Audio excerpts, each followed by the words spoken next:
Cerita berawal dari suasana gelap di sebuah rawa ketika pasangan ayah dan anak sedang memancing buaya terbesar yang pernah mereka temukan. Namun setelah 3 jam Orongoh nongkrong sampai birit kesemutan, si pemuda bernama Steve katanya sudah gak tahan dan pengen pulang saja. Aha, dirasa itu buaya yang mereka cari. Si ayah makin bersemangat menunggu sang buaya masuk ke dalam jebakan. Namun tanpa ia sadari, sosok misterius sedang mengintai mereka.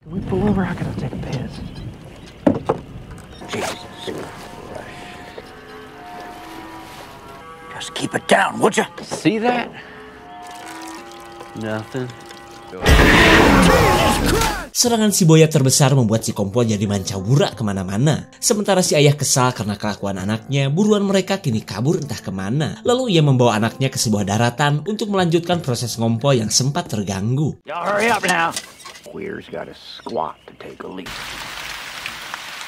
Oh, shit. Keep still, Ainsley. Si ayah menyuruh anaknya untuk tetap di tempat karena ia merasa buruan mereka telah kembali. Did you get her? Paul? Hobbs? Pemuda ini benar-benar syok melihat ayahnya tewas dengan onderdil yang berantakan. Terlihat ia pun marah dan menganggap semua ini adalah perbuatan buaya. Padahal...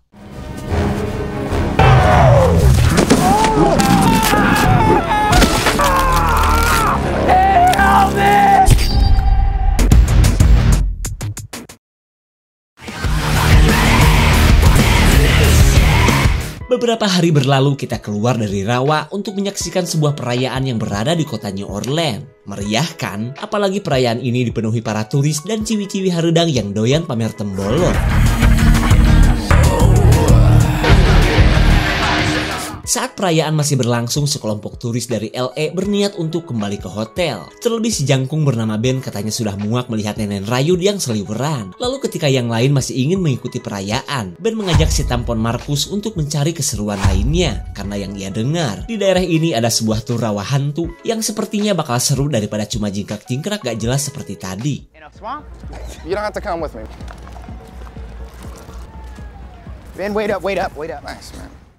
Singkat cerita, mereka mendatangi kantor tur rawa hantu yang ternyata sedang tutup. Tak lama kemudian si pemilik tur mengatakan bahwa sejak menghilangnya 2 orang pemancing, ia gak berani lagi kelayaban ke tengah rawa malam-malam. Wow, bukannya takut, Ben semakin bersemangat dan memaksa pria ini untuk membawanya ke tengah rawa. Tapi karena gak mau menantang bahaya, Pak Torna menyarankan Ben untuk menemui temannya saja. Lalu tanpa berlama-lama Ben dan Markus menuju tempat yang ditunjukkan oleh pria ini.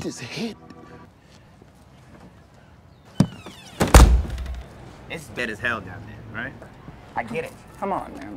I didn't know she had bugs in the bush. Lady. Setibanya di tujuan, mereka langsung ijo melihat 2 unit ciwi haredang yang sedang pamer tembolok di hadapan seorang pria. Mereka adalah Misty dan Jenna, 2 sahabat terengebet pengen jadi artis yang rela bubulucun gak pakai baju yang penting banyak duit. Keberadaan mereka ini pun memang untuk pergi ke rawa dan lanjut syuting tembolok bersama Pak Produser. Alright, playful.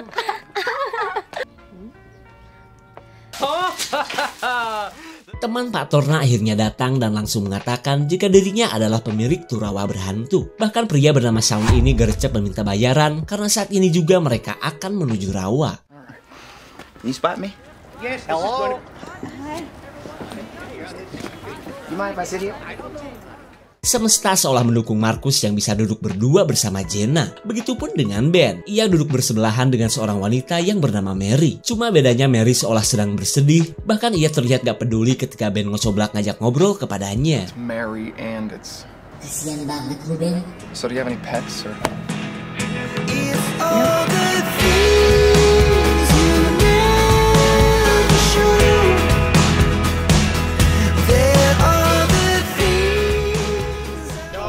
You don't need that thing. Di tengah perjalanan, para turis ini saling berkenalan dan terlihat mulai akrab. Selama itu pun Shaun memberikan info-info daerah sini, meskipun semua informasi ia baca dari catatan yang sudah ia siapkan. Movie is it? Okay, everyone. Ernest Memorial. It is Sampailah mereka di kawasan rawa yang sebenarnya sedang ditutup untuk umum. Terlihat Shaun pun gelisah sendiri sambil menyuruh para turis untuk segera naik perahu. Alright, come through.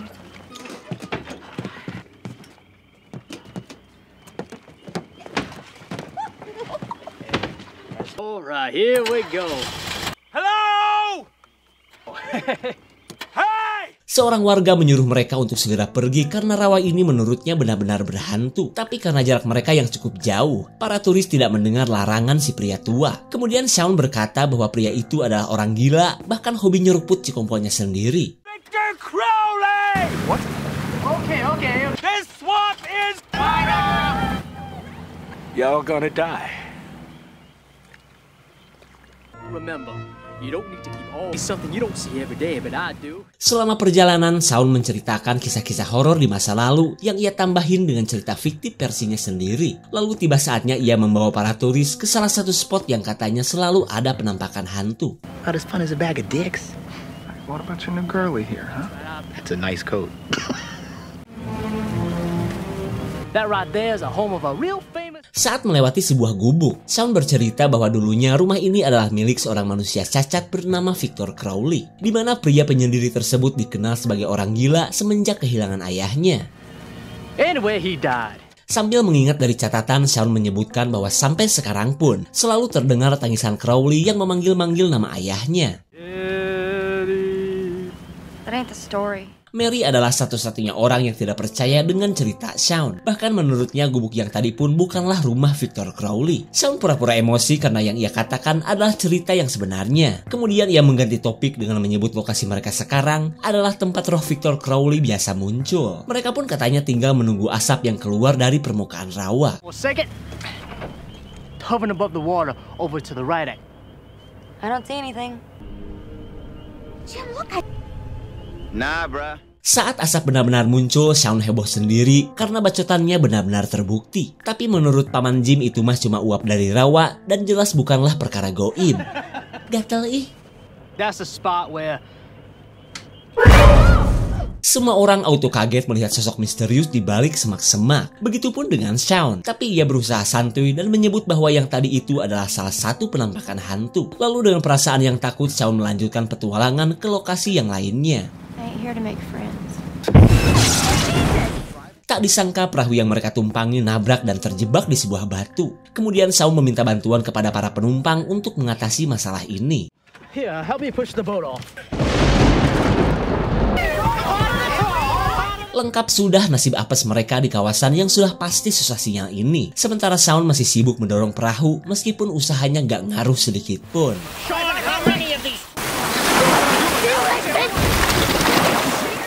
Di tengah kekacauan, Jim berniat untuk nerekel naik ke sebuah pohon, kali aja dapat sinyal dan bisa memanggil bantuan. Namun ia tidak tahu kawasan rawa ini adalah habitatnya para buaya. Probably not. It's a... We're not doing it. No. Here.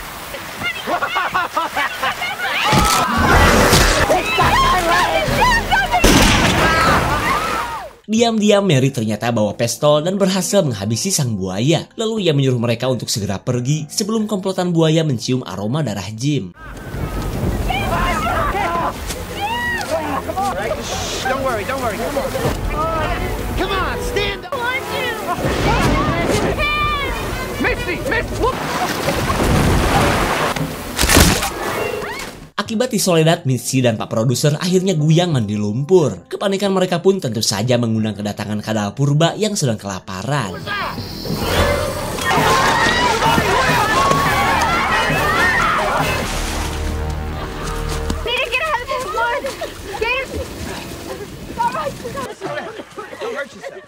Setelah berhasil lolos, semua orang menyalahkan Shaun karena telah membawa mereka ke dalam masalah. Kemudian pesulap pasar malam ini akhirnya mengaku bahwa ia adalah warga pindahan dan bukan seorang tour guide seperti yang ia katakan sebelumnya. Lalu ketika semua orang terlihat kecewa, Shaun curiga bahwa Mary adalah seorang perampok mengingat ia adalah satu-satunya orang yang membawa pistol. Kemudian Mary menjelaskan bahwa keikutsertaannya dalam tur ini adalah untuk mencari ayah dan kakaknya, di mana kedua orang tersebut adalah para pemburu buaya di awal film tadi. Mary pun yakin keluarganya itu masih hidup dan sedang terjebak di rawa seperti yang sedang mereka alami. Dan karena alasan itulah, Mary si warga lokal membawa pistol ayahnya untuk berjaga-jaga, terutama dari sosok psikopat Victor penunggu rawa. Shaun auto kaget jika cerita dari Mary benar, keselamatannya benar-benar dalam ancaman.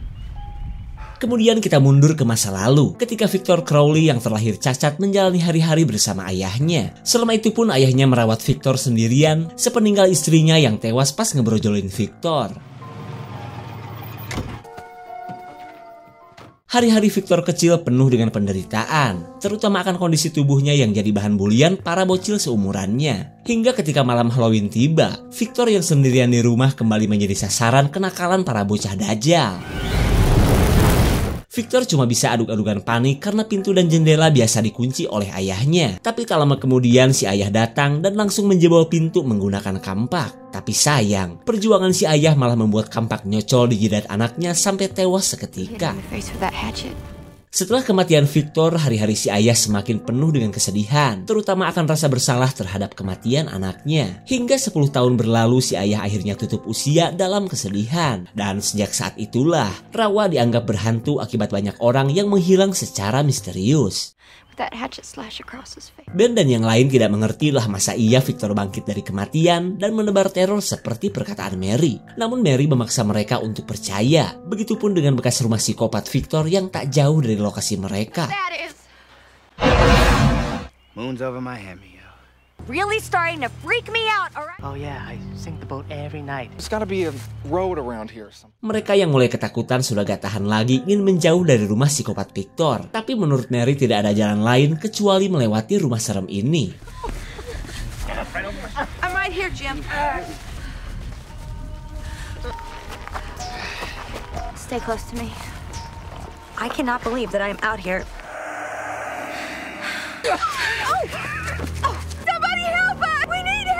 Mary menyuruh pasangan tuir ini untuk kembali daripada menantang bahaya. Meskipun ia tahu, balik ke rawa pun masih ada buaya yang akan memangsa mereka. We don't need those movies.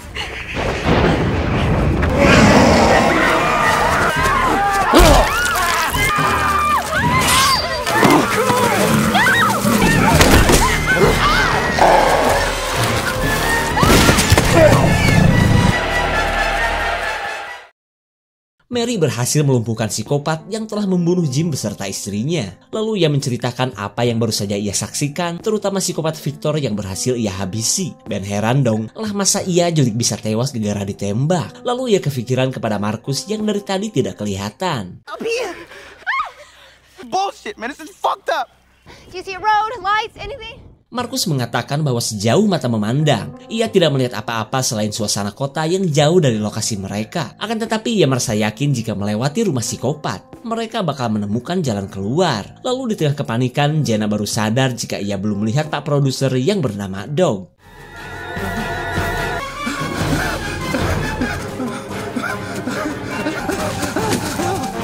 Dog yang ketakutan sudah tidak peduli lagi dengan tas miliknya. Kemudian ia lanjut bersembunyi ketika para kewes terus memanggil-manggil namanya. Sementara Ben terlihat kesal karena si babang Marcus masih anteng menjadi koala dan ogah turun.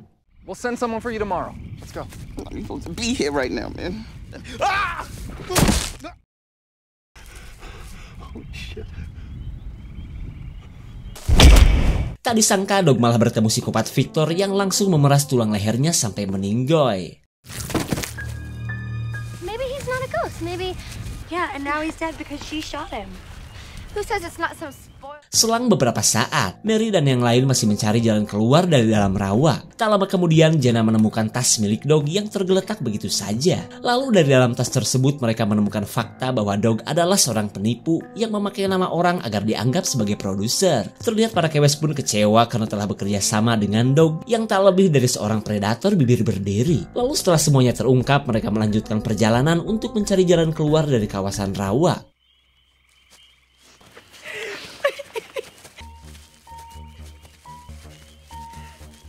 He's gonna die. Mereka auto histeris melihat jasad Dog dengan kondisi leher yang somplak. Tak lama kemudian mereka mendengar suara HP yang tak jauh dari lokasi mereka. It's over here. My cell phone. Baru juga ketemu, Mitzi kesal karena sinyal HP langsung menghilang. Lalu tiba-tiba mereka kaget saat melihat rumah Victor lagi. Dan itu berarti selama 2 jam ini mereka kasarung dan kembali ke lokasi yang tadi. Kemudian Mary berniat masuk ke rumah sang psikopat, kali aja menemukan senjata mumpung psikopat Victor sedang berada di rawa.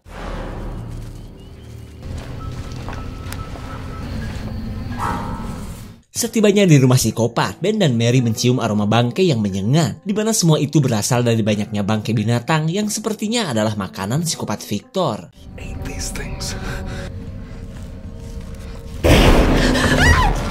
Mary histeris melihat jasad ayah dan saudaranya berada di sini. Ditambah lagi kondisi mereka yang sudah berantakan seperti bekas dimukbang psikopat Victor. Are you sure the number is 911? Don't move. Markus dan yang lain penasaran dengan suara korosak di semak-semak. Akan tetapi mereka terlalu takut untuk langsung memeriksanya. I think there's a kid. Oh, screw this.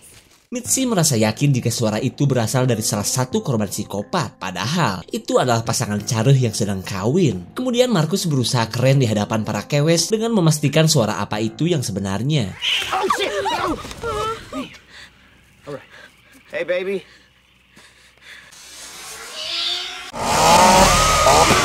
Serangan dadakan psikopat membuat Jenna tertangkap dan langsung digurah mulut bawelnya menggunakan gerinda. Kemudian Ben dan Mary berusaha melakukan perlawanan sebelum mulut Jenna jebleh dan membesar.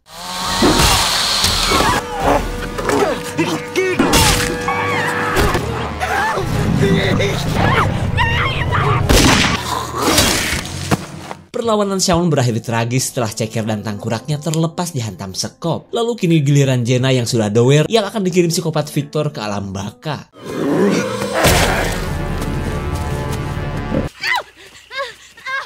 Mitzi marah karena Mary malah ikut kabur daripada terus melakukan perlawanan.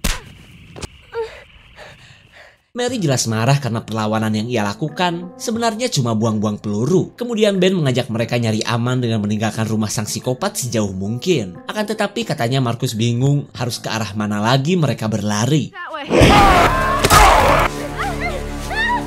Setelah berhasil lolos dari serangan psikopat, Ben mengajak yang lain untuk membakar saja sosok mengerikan itu. Karena biarpun gak mati, setidaknya mereka punya waktu untuk kabur ketika psikopat Victor kelenger gosong. Lalu setelah mendapatkan gasolin dari Mitzi, Ben mengajak mereka kembali ke gudang untuk mencari bensin. Crazy! It's getting picked off one by one. You're all high. Ben membagi tugas dengan menyuruh yang lain berjaga, sementara ia akan masuk ke dalam gudang. Terlihat Bang Markus pun sudah standby dengan menenteng garpu Raja Namrud sembari melihat keadaan. Lalu di tengah pencarian bensin, Markus mengalihkan perhatian psikopat dengan menantangnya duel. Come out, we're right here. You look like you've been molested by wolves. One on one, me and you. Ketika bensin didapat, Markus dan Mary panik karena tidak melihat lagi keberadaan Mitzi. Dan ternyata, Mitzi telah menjadi beberapa bagian hingga membuat Ben benar-benar ketakutan.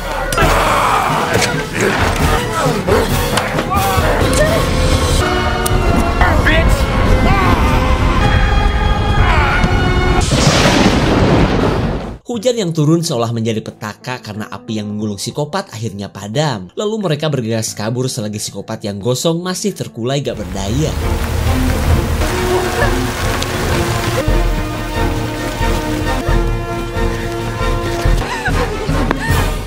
Setibanya di kuburan, Mary merasa lega karena sebentar lagi mereka berhasil melewati markas psikopat. Tapi tak lama kemudian mereka terhalang oleh sebuah gerbang yang terkunci. Kemudian mereka mencari pintu lain yang bisa membawa mereka keluar dari pemukiman jasad ini.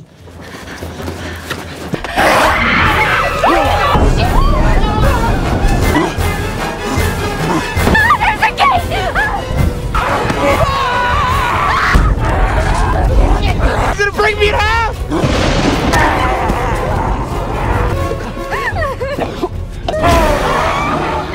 Ketika Markus tertangkap, ia menyuruh kedua temannya untuk segera pergi. Lalu tiba saatnya sang psikopat mengkretek Bang Markus yang rela berkorban untuk Ben dan Mary.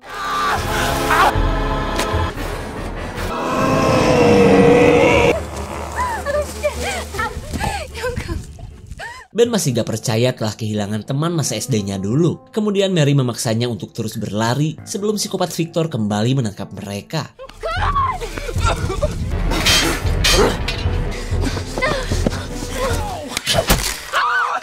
Serangan psikopat membuat ceker Ben ketusuk besi sampai gak bisa gerak. Lalu ia menggunakan besi ini untuk menghalau serangan susulan sang psikopat. Kerjasama Ben dan Mary akhirnya berhasil mengalahkan psikopat Victor. Meskipun kaki Ben jadi bercabang, setidaknya mereka punya cukup waktu untuk lanjut kabur. Lalu tak lama kemudian Mary menemukan perahu milik sang ayah yang langsung mereka gunakan untuk keluar dari rawa.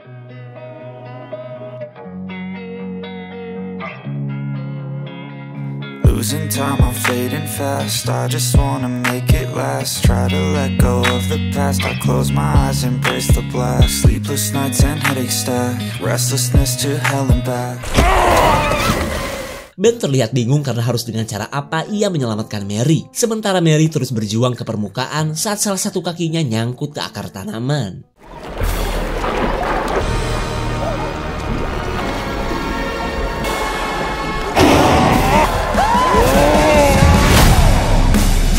Siapa sangka Ben sudah lebih dulu dicabik-cabik oleh psikopat Victor, sementara nasib Mary kita tidak tahu lagi seperti apa. Secara fisik, psikopat Victor memang sudah beberapa kali ngajoprak gak berdaya oleh serangan Mary dan Ben. Cuma kalau urusan nyawa, psikopat Victor gak bakalan metong mengingat ia adalah sosok goib. So buat yang masih penasaran dengan kelanjutan psikopat Victor, komen ya. Karena di sequel kedua nanti kita akan melihat perjuangan dan pembalasan Mary kepada sang psikopat Victor Crowley. Segitu saja untuk klip dan review kali ini. Tonton video klip lainnya ya. Terima kasih dan sampai jumpa.